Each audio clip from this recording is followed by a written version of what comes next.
Hello there, my name is Roger Fothergill, and I should be in Africa at the moment sharing the wonderful stories in the Gospels about Jesus. But I'm not there because of the virus, and so I'll share them with you instead. I'm going to share a few verses from the beginning of John's Gospel, but before I do that, I just wonder if you are aware of how the Gospels really came into being. I'll try and do this as quickly as possible, and this is what we think was the case. I'm not trying to say to you this is absolute truth, because there may be a variation on what I'm saying to you. But basically, 30 years after Jesus was crucified on the cross, the Apostle Paul and the disciple Peter and a fellow called John Mark and Luke the doctor, they were all in Rome, and the persecution under Nero was starting to take effect. Many Christians were being killed. And so apart from the leading of the Holy Spirit in creating the Gospels, there's also a practical need to get things written down. And so John Mark was there, and he talked to Peter, and Peter told him what he knew about Jesus, the experiences he had with him as 3 years his disciple. And so what John Mark, or what we call the Gospel of Mark, is written down is information from Peter. And Mark's Gospel reads very much like a modern tabloid newspaper. Jesus did that, Jesus did something else, and he went and did this, that, and the other. And it's not quite the same as the other Gospels in terms of the amount of teaching that's in there. There is some, but not very much. It was more an account of what Jesus did. At the same time, Luke was there, and he had a friend in Asia Minor, which is now modern-day Turkey, and he wrote a letter to him, and we know that because the first couple of verses of Luke's Gospel says, "I'm writing to you, dear Theophilus, so you may know the truth of what you've been taught." And so Luke's Gospel and also the Acts of the Apostles are from the Dr. Luke. And also at the same time, roughly, the Gospel of Matthew. Matthew was in Israel, and he had a heart to really make the Gospels applicable to the Jewish people. And that's why when you read in Matthew's Gospel, this happened so that it fulfilled the prophecy in Isaiah or wherever. And Matthew is full of fulfilled prophecies. And if you ever want to study in the Bible the amount of Old Testament prophecies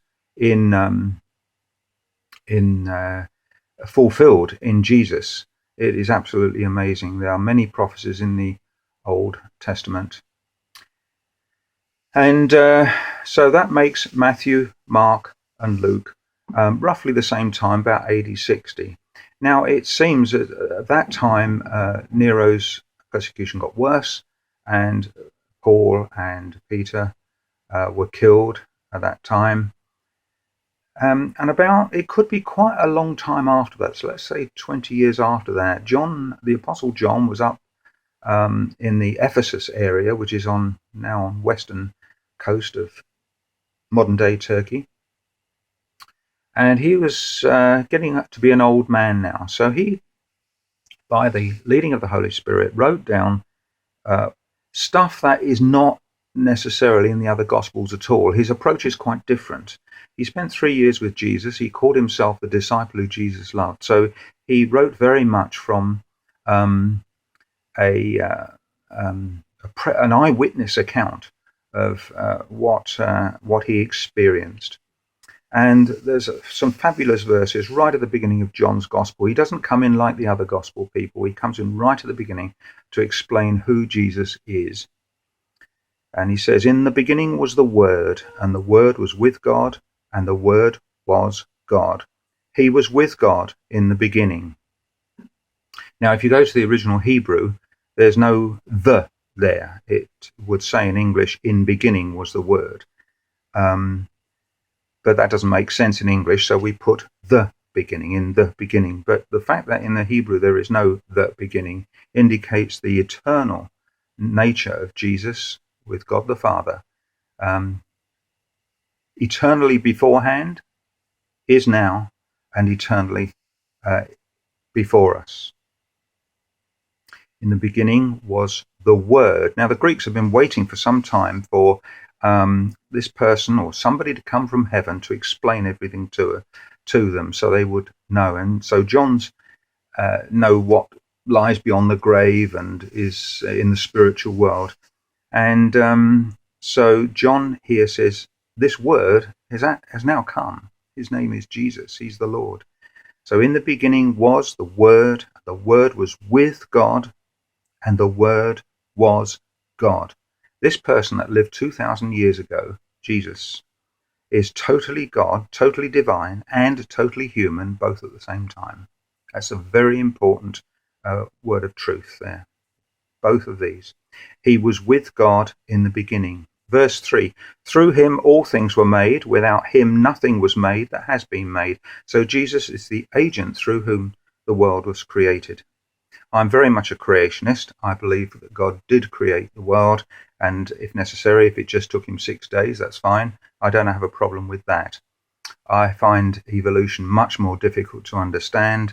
I'm a very keen bird spotter. I've seen over 2,000 species of bird in the Amazon rainforest and all around the world. And to see all these different species laying eggs with chicks that fly off eventually, just for this to have slowly come together, I cannot understand that. Years ago, I was in an aircraft design office, and an aircraft requires a lot of careful design before it can fly. Thousands of pieces in an aircraft which all have to be doing their job properly. It has to become put together by a design team that designed it, and so for me it's much easier to understand that God created all the world and he's made a beautiful job of it. It's just us in it that are making it rather not making such a good job of it. But God has created a beautiful world. The natural world for me is absolutely phenomenal. And then in verse 14, the Word became flesh and lived for a while among us. We have seen his glory, the glory of the one and only Son. Okay, so John was an eyewitness there, and he actually experienced the glory of Jesus.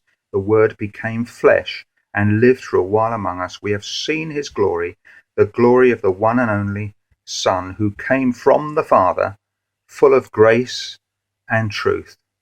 Full of grace and truth. And you find very similar passages in Hebrews chapter 1 and Colossians chapter 1 as well. Hebrews 1, it says, the Son is the radiance of God's glory. Isn't that magnificent? Jesus is the radiance of God's glory. I do encourage you to read the rest of John's Gospel, because there's just so much in there. John, actually, his heart was very much there. Verse 18 of chapter 1, no one has ever seen God, but God, the only Son, who is at the Father's side, has made him known. So if you want to know what God is like, look at Jesus, look in the Gospels, and find out what he was like. I hope you've gained something from that. Great talking to you, and chat again sometime. Bless you. Bye-bye.